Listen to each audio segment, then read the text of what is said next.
Alright, hey guys, what's going on? It is Murderous Mondays, but on a Wednesday. Well, Monday and Tuesday I was busy, so I decided to do it today.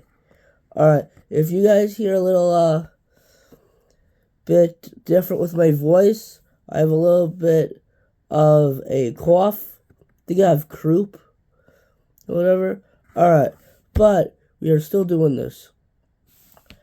I talk about serial killers and and I and the next serial killer that I will be talking about is Charles Cullen. Who was he? What was his early life like? And why and how did he become so evil? I will answer that and more in this video as I take you down this perspective mind of a serial killer. Charles. Now, if you guys don't want to hear about killing or anything, I'd say click off this video and I'll see another one. But Charles Edmund Cullen, born February 1960, is an American serial killer. While working as a nurse, Cullen murdered dozens, possibly hundreds, of patients during a 16-year career, spanning several New Jersey and Pennsylvania medical centers until being arrested in 2003. He confessed to committing as many as 40 murders, at least 29 of which had been confirmed. Through interviews with police, psychiatrists, and journalists suggest he committed many more. Researchers who are intimately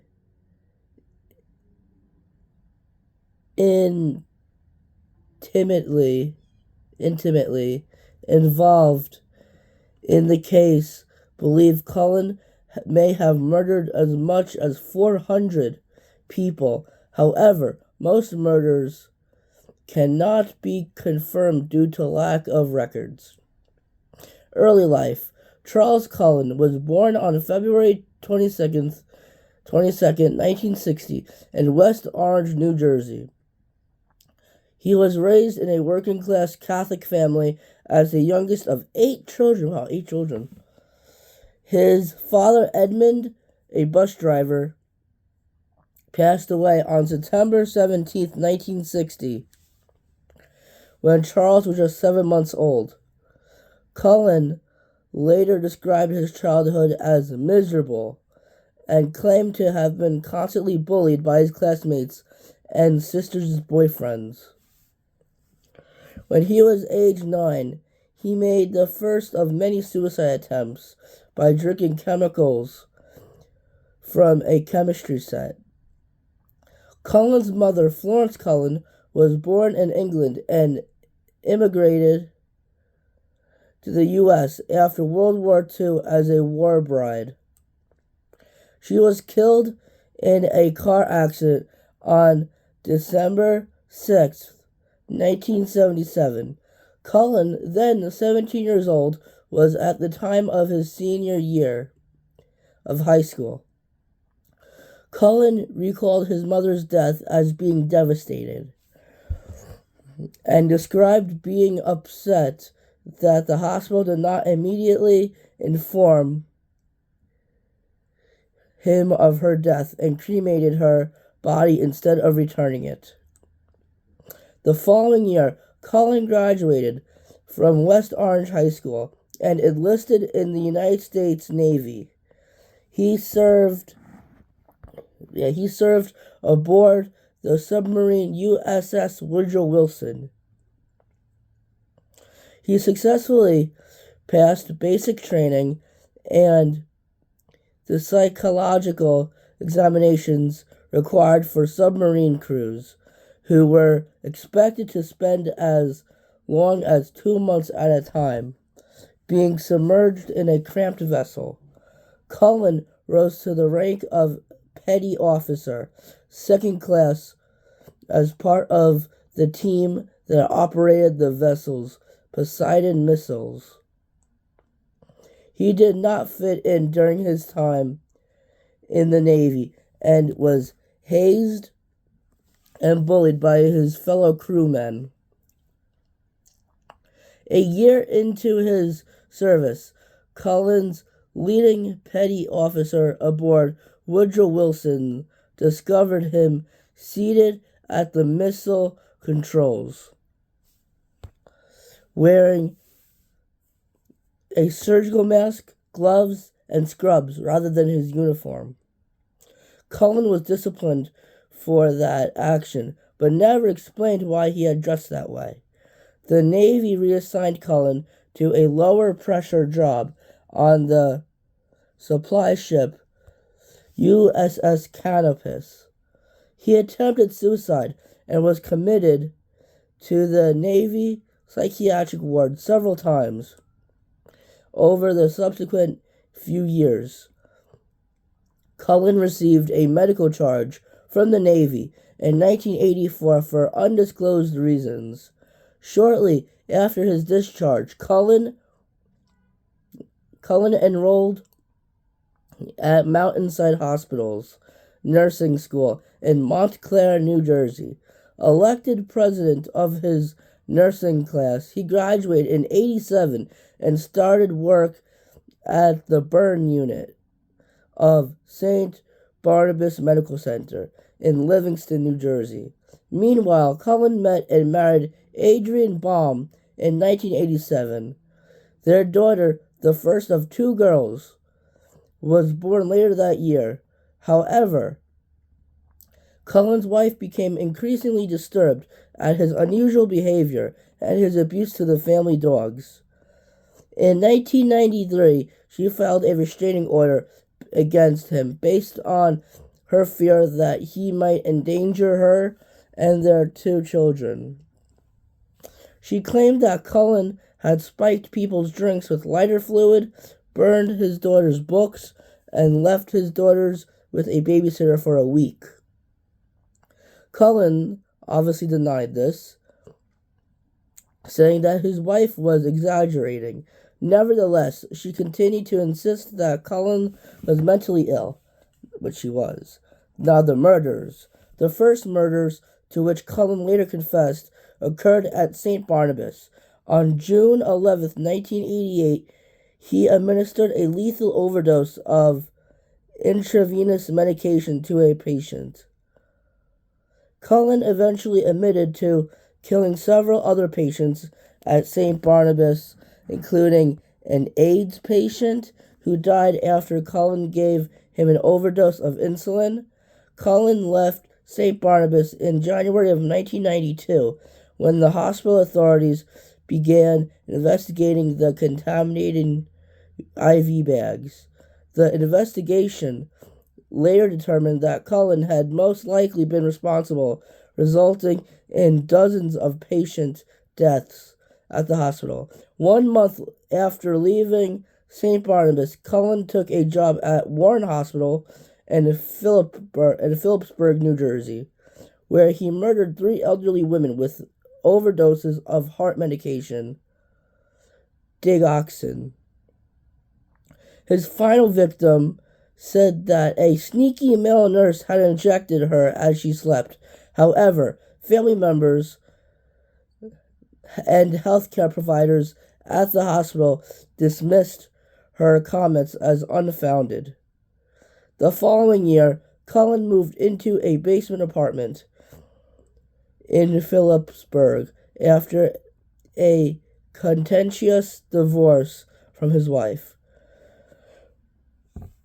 Cullen later claimed that he had wanted to quit nursing in 1993, but the court-ordered child support payments forced him to continue working. In March 1993, Cullen broke into a co-worker's home while she and her young son slept, but he left without waking them.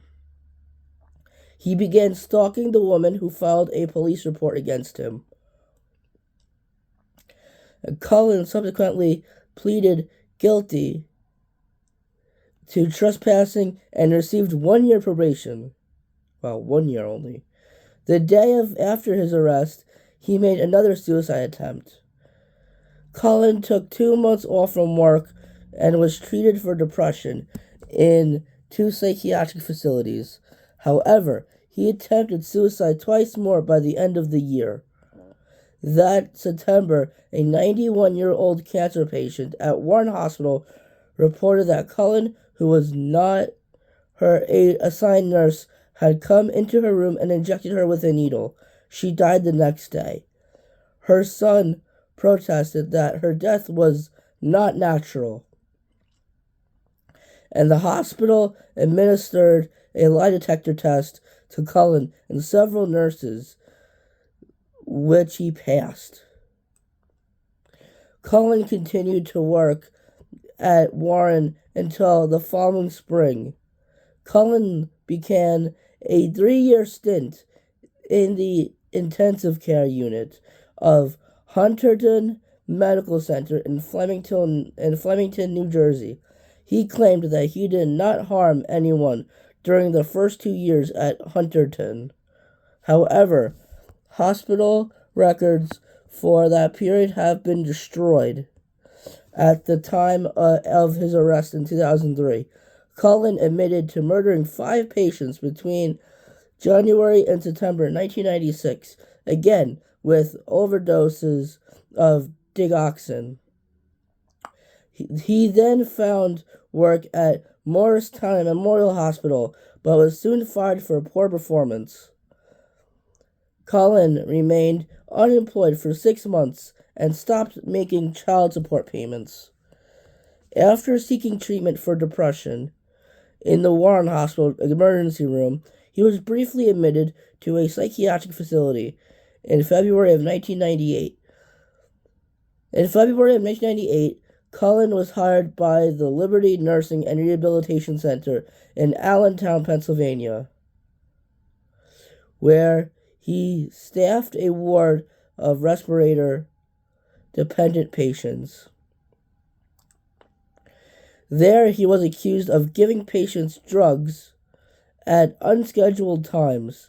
He was fired after being seen entering a patient's room with syringes in hand, and encounter that left the patient with a broken arm. Cullen caused a patient's death at the Liberty Hospital, which was blamed on another nurse. After leaving Liberty, Cullen was employed at Easton Hospital from November 1998 to March 1999. On December 30th, 1998, he murdered yet another patient. A coroner's blood test showed lethal amounts of digoxin in the patient's blood, but an internal investigation within Easton Hospital was inconclusive. Evidence did not definitely point to Cullen as the murderer, even with his history of mental instability and the number of deaths during his employment at various hospitals. Cullen continued to find work because of a national shortage of nurses. Additionally, no reporting mechanism yet existed to identify nurses with mental health or employment problems. Liability concerns made hospitals unwilling to take significant actions against Cullen. In March 1999, Cullen took a job at the burn unit of Allentown's Lehigh Valley Hospital, Cedar Crest, where he murdered 1 patient and attempted to murder another. 1 month later, he voluntarily reassigned from Lehigh Valley Hospital and took a job working in the cardiac care unit at St. Luke's Hospital in Bethlehem, Pennsylvania. During the subsequent 3 years, Cullen murdered at least 5 patients and is known to have attempted to kill 2 more. On January 11th, 2000, he once again attempted suicide by lighting a charcoal grill in his bathtub and hoped to succumb to carbon monoxide poisoning. His neighbors smelled the smoke and called the fire department and police. Cullen was taken to a hospital and a psychiatric facility, but returned home the following day. No one suspected Cullen was murdering patients at St. Luke's until A coworker found medication vials in a disposal bin. The drugs were not valuable outside the hospital since they were not used in recreational drug use. The theft was highly unusual. An investigation showed that Cullen had taken the medication. He was offered a deal by St. Luke's to resign and be given a neutral recommendation or to be fired. He resigned and was escorted from the building in June of 2002. 7 of his co-workers at St. Luke's later alerted the Lehigh County District Attorney of their suspicions that he had used drugs to kill patients. Investigators never looked into Cullen's past, and the case was dropped 9 months later for the lack of evidence. In September 2002, Cullen began working in the critical care unit of the Somerset Medical Center in Somerville, New Jersey. He began dating a local woman around then, but his depression worsened. Cullen had killed at least 13 patients and attempted to kill at least one more by mid-2003 using, you guessed it, digoxin, while also insulin and epinephrine, or whatever. On June 18, 2003, he unsuccessfully attempted to murder Somerset patient Philip Gregor, who was later discharged and died 6 months later of natural causes. Somerset began to notice Cullen's wrongdoing when he assessed the rooms and computerized records of patients to whom he was not assigned to. The hospital's computerized drug dispensing cabinets show that he was requesting medications that his patients have not been described. His drug requests included many orders that were immediately canceled, and many requests within minutes of one another. In July 2003, the executive director of New Jersey Poison Information and Education System warned Somerset officials that at least 4 suspicious overdoses indicated the possibility that an employee was killing patients. By October, Cullen had killed at least 5 more patients and attempted to kill another. When a patient of Somerset died of low blood sugar in October 2003, the hospital alerted the New Jersey State Police. That patient was Cullen's final victim. State officials castigated the hospital for failing to report a non-fatal insulin overdose administered by Cullen in August. An investigation into his employment history revealed past suspicions about his involvement in patients' deaths. Somerset filed Cullen on October 31st, 2003,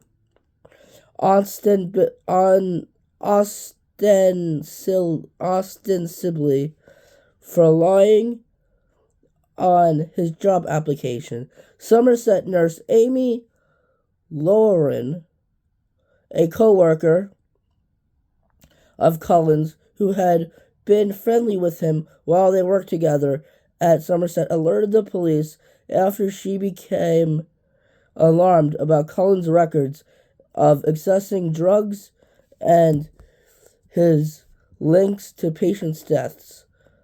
Police kept him under surveillance for several weeks until they had finished their investigation.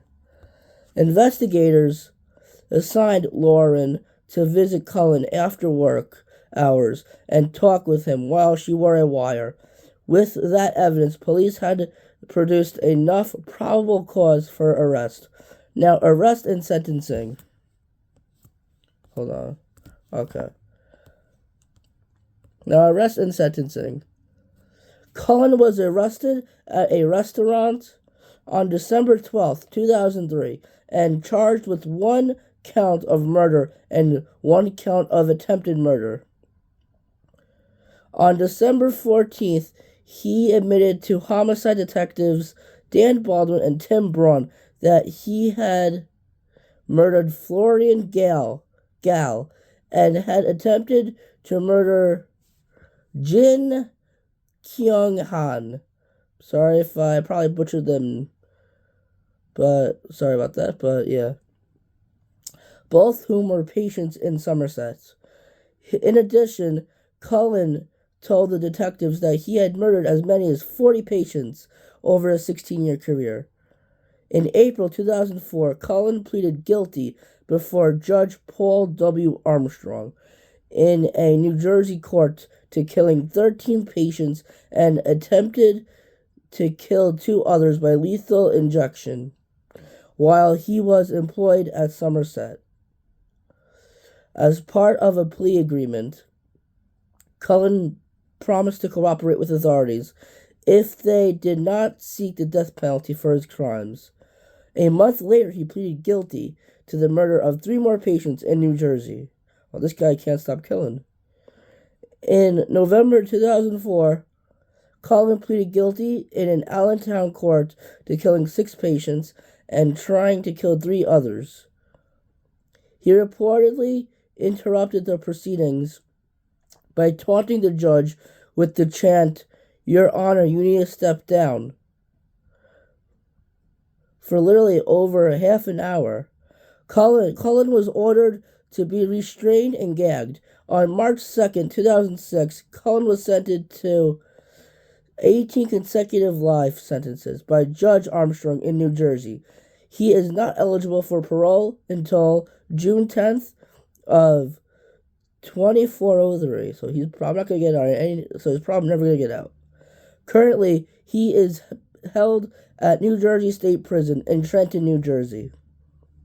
On March 10th, 2006, Cullen was brought into the courtroom of Lehigh County, Pennsylvania.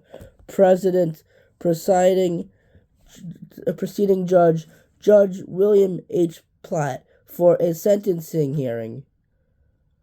Cullen, upset with the judge, kept repeating, "Your Honor, you need to step down," for 30 minutes, until Platt had Cullen gagged with cloth and duct tape. Even after being gagged, Cullen continued to try to repeat the phrase. In the hearing, Platt gave him an additional 6 life sentences as part of his plea agreement. Cullen has been working with law enforcement officials to identify additional victims. Motives.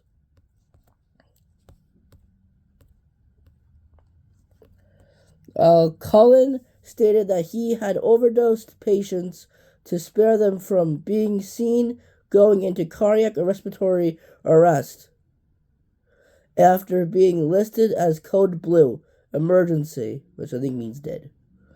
He told detectives that he could not bear to witness or to hear about attempts at saving a victim's life. Cullen also stated that he gave patients overdoses so that he could end their suffering and prevent hospital personnel from dehumanizing them. However, not all of his victims were terminal patients. Some, like Gall, had been expected to recover before Cullen killed them. The nurse Lynn Tester described many of the victims as people in the mend in a police interview. Investigators stated that Cullen may have caused patients to suffer but did not realize it, which contradicted his claims of wanting to save patients. Similarly, Cullen told investigators that although he often observed patients' suffering for several days, the decision to commit each murder was performed on impulse. Cullen told detectives in 2003 that he lived most of his life in a fog and that had blacked out memories of murdering most of his victims. He said that he could not recall how many he killed or why he had chosen them. In some cases, Cullen adamantly denied committing any murders at a given facility. However, after reviewing medical records, he admitted that he had been involved in patients' deaths. Legal impact.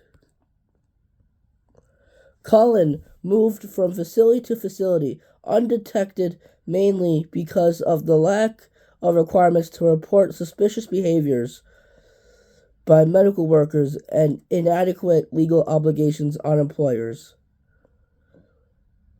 New Jersey and Pennsylvania, like most other states, require healthcare facilities to report suspicious deaths only in the most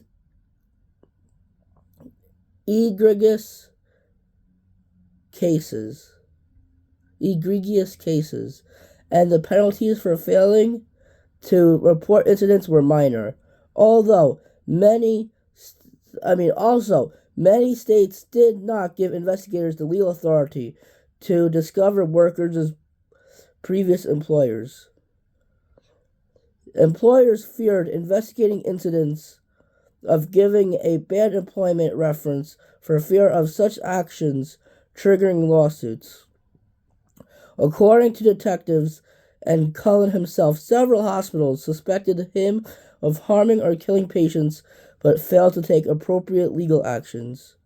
After Cullen's criminal conviction, many of the hospitals at which he had worked at were sued by the families of his victims. The files and settlements against the New Jersey hospitals, all of which were settled out of court, are sealed. In some cases, individual workers took it upon themselves to informally try to prevent Cullen from being hired or to have him terminated. Some contacted nearby hospitals in secret or quietly spoke to their supervisors to alert them not to hire Cullen. When Cullen took a job at Sacred Heart Hospital in Allentown in June of 2001, a nurse who had heard rumors about him at Easton Hospital advised her co-workers. These nurses threatened to quit on en masse or whatever if Cullen was not immediately dismissed, which he was. Prompted by the Cullen case, Pennsylvania, New Jersey, and 35 other states adopted new laws which encouraged employers to give honest appraisals of workers' job performance and provide legal protections for reporting medical and for providing legal protections for reporting medical errors. The New Jersey laws in particular form the model other states would follow. Firstly, the 2004 Patient Safety Act increased hospitals' responsibility for reporting serious preventable adverse events. The 2005 Enhancement Act, a supplement to the Patient Safety Act, required hospitals to report certain details on their employees to the New Jersey Division of Consumer Affairs and mandated that complaints and disciplinary records relating to the patient care be kept for at least 7 years. Now, that is everything that I found about Charles Cullen. Give you a hint on my next video. The next serial killer that I will be talking about are a set of brothers who killed their parents and most of their other family members, except one survived, I think. They were both only teenagers at the time. And it's not the Menendez brothers, because I've already done that video already. Now, if you guys can guess who it is, I think it's Oklahoma, I think. If you guys guess who it is, please put down in the comments below. If you stayed with me for over a half an hour, I appreciate that. I know my voice is not the greatest, but it'll get better eventually, and I'll see you next Monday. Please like, comment, subscribe, be a good person, Happy Thanksgiving. Turkey Day's coming up tomorrow. I just turned 21. I will be reviewing what I got for my birthday on my other channel, the Wrestling King 619. But if you could just like, comment, subscribe, that would be great. It's getting colder out. Yeah. Bundle up.